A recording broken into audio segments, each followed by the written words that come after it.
So we're in Perth, we're at the National Recovery Walk, a fantastic thing to do. Obviously last year it was postponed, so this year is the first time for a long time that people have actually managed to get together and see each other, to mourn the losses of the people that we love, and then to just get together, a bit of solidarity, have some fun, listen to the music and connect.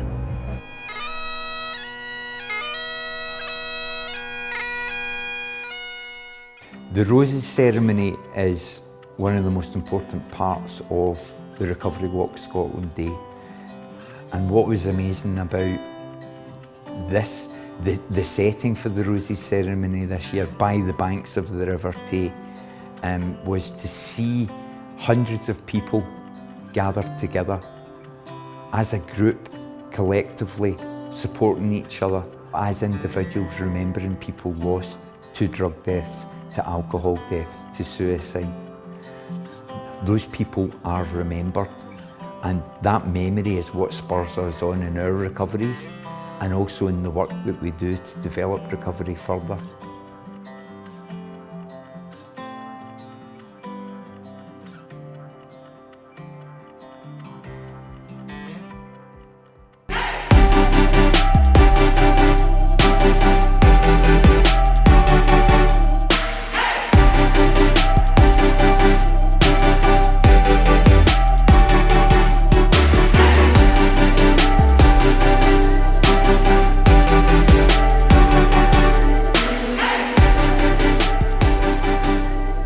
For me, you get quite emotional when you're standing and you're seeing so many people here as well. It's cracking.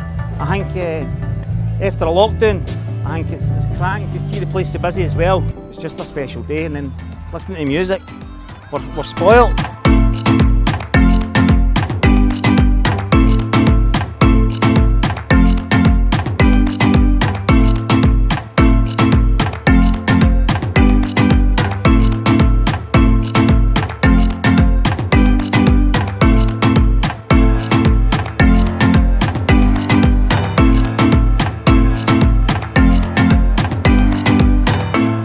For me, the best bit was we were obviously right at the front of the parade, and we got told to stop because they were still coming off the park. It's like, do you know what I mean? When you see the tail end going round the block, it was just like, I was like blown away. Just can't put it into words.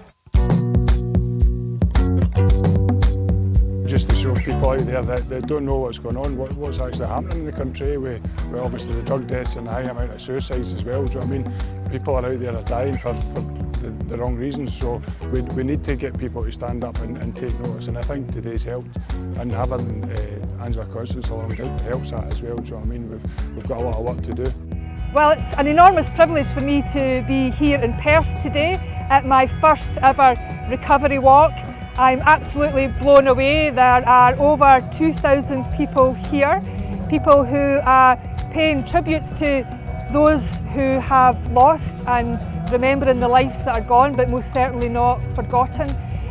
But also today is about celebration. It is that change is possible, and it is about people from the recovery community from all over Scotland coming together to strengthen their resolve and giving that real strong message of hope to our communities and a real message of hope for the rest of Scotland. The Scottish Prison Service themselves have now got a prison recovery network, and all prisons within Scotland now have recovery communities within the prisons. It's important for prisons to be represented because prisons are no longer four walls, prisons are part of the community.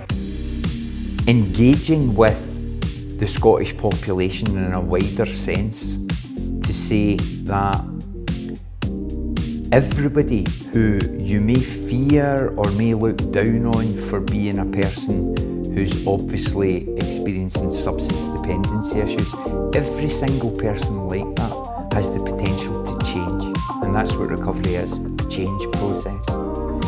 If we can engage the whole Scottish population in that conversation, then we're going to make Scotland a better place.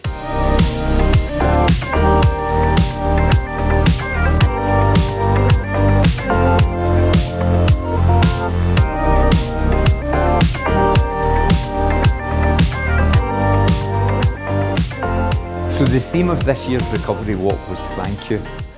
And I just want to make my own personal thank you to absolutely everybody who attended this year's Recovery Walk in Perth.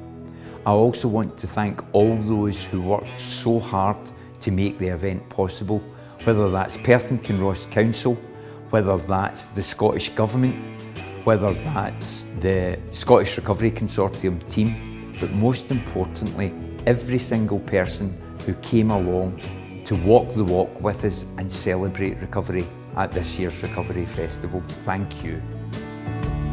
Will these dark clouds